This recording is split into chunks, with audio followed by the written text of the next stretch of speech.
Selamat siang untuk kita semua.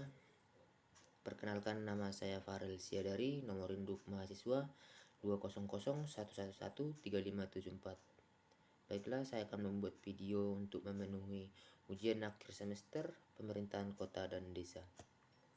Baiklah, saya akan menjelaskan perbedaan substansi pemerintahan desa sebelum dan sesudah Undang-Undang Nomor 6 Tahun 2014 tentang desa.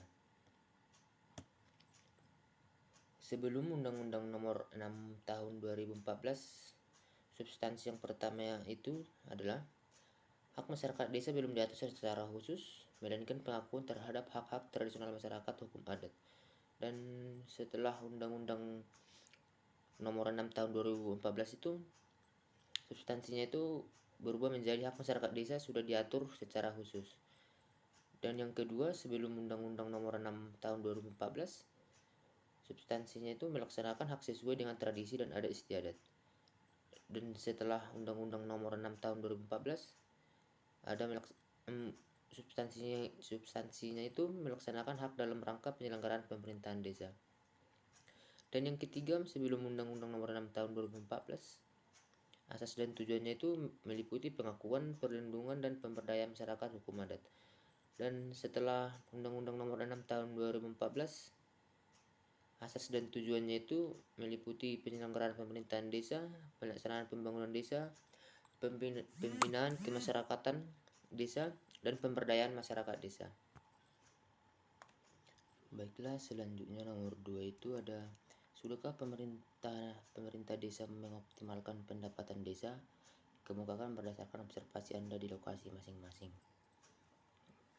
Baiklah, di sini saya akan mengambil desa Mansalok yang ada di Kecamatan Dumbis. Upaya pemerintahan untuk meningkatkan pendapatan desa di sini, orang ini dengan melakukan atau pemerintah desa itu melakukan berbagai cara. Dengan cara yang pertama itu pemungutan retribusi pasar desa. Pemungutan ini adalah suatu cara pengambilan atau penarikan dapat berupa pajak ataupun iuran. Sedangkan retribusi yang dimaksud desa merupakan pemungutan yang secara sah menjadi pemungutan desa sebagai pembayaran pemakaian atau karena memperoleh jasa pekerjaan. Dan dalam hal ini pemungutan retribusi pasar desa dapat juga membantu meningkatkan pendapatan asli desa. Dan cara kedua yang dilakukan pemerintahan desa itu yang adalah pendirian badan usaha milik desa. Pendirian badan usaha milik desa Mansalok didirikan pada bulan Desember tahun 2016. Dalam hal ini, pelaksanaan badan usaha milik desa tersebut dikategorikan bergerak sangat lambat karena pemerintahan desa mengalami kendala dalam hal bekerja sama dengan masyarakat desa. Namun hal ini harus dilakukan mengingat bahwa pendirian badan usaha milik desa tersebut memiliki pengaruh baik bagi masyarakat desa untuk membuka peluang usaha dan menjadi tambahan pemasukan juga bagi penting pemerintahan desa Mansalok. Cara yang ketiga yang dilakukan pemerintah desa yaitu alokasi dana desa yang berasal dari dana perimbangan untuk pembangunan desa. Pembangunan desa merupakan hal yang penting. Pada dasarnya pembangunan yakni terencana, terprogram, terdanai, terselesaikan, terkontrol, dan tidak ada hambatan dalam proses pelaksanaannya. Agar pembangunan tersebut dapat dirasakan oleh lapisan masyarakat, proses pembangunan desa merupakan mekanisme dari keinginan masyarakat yang rasakan oleh masyarakat desa itu sendiri. Perpaduan tersebut menentukan keberhasilan pembangunan. Selanjutnya soal yang ketiga itu adalah bagaimana Anda melihat pemenuhan hak masyarakat desa secara umum di Indonesia? Nah, di sini pada pasal 68 tentang desa disebutkan yang pertama itu masyarakat desa berhak, yang bagian A-nya dituliskan meminta dan mendapatkan informasi dari pemerintah desa serta mengawasi kegiatan penyelenggaraan pemerintahan desa, pelaksanaan pembangunan desa, pembinaan kemasyarakatan desa, dan pemberdayaan masyarakat desa. Jadi di sini masyarakat itu berhak untuk ikut dalam mengawasi kegiatan penyelenggaraan desa itu ataupun pembangunan desa serta pembinaan dan pemberdayaan masyarakat desa.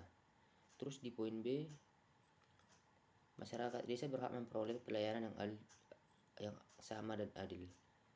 Di bagian C, menyampaikan aspirasi, saran, dan pendapat lisan atau tertulis secara bertanggung jawab tentang kegiatan penyelenggaraan pemerintahan desa, pelaksanaan pembangunan desa, pembinaan kemasyarakatan desa, dan pemberdayaan masyarakat desa.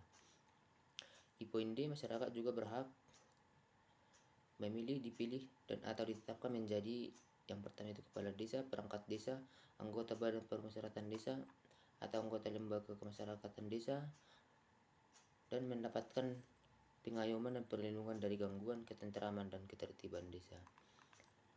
Di samping masyarakat desa mendapatkan haknya, ada juga masyarakat desa juga harus atau memiliki kewajiban, di mana yang kewajiban pertama itu membangun diri dan memelihara lingkungan desa. Yang kedua, mendorong terciptanya kegiatan penyelenggaraan pemerintahan desa, pelaksanaan pembangunan desa, pembinaan kemasyarakatan desa, dan pemberdayaan masyarakat desa yang baik.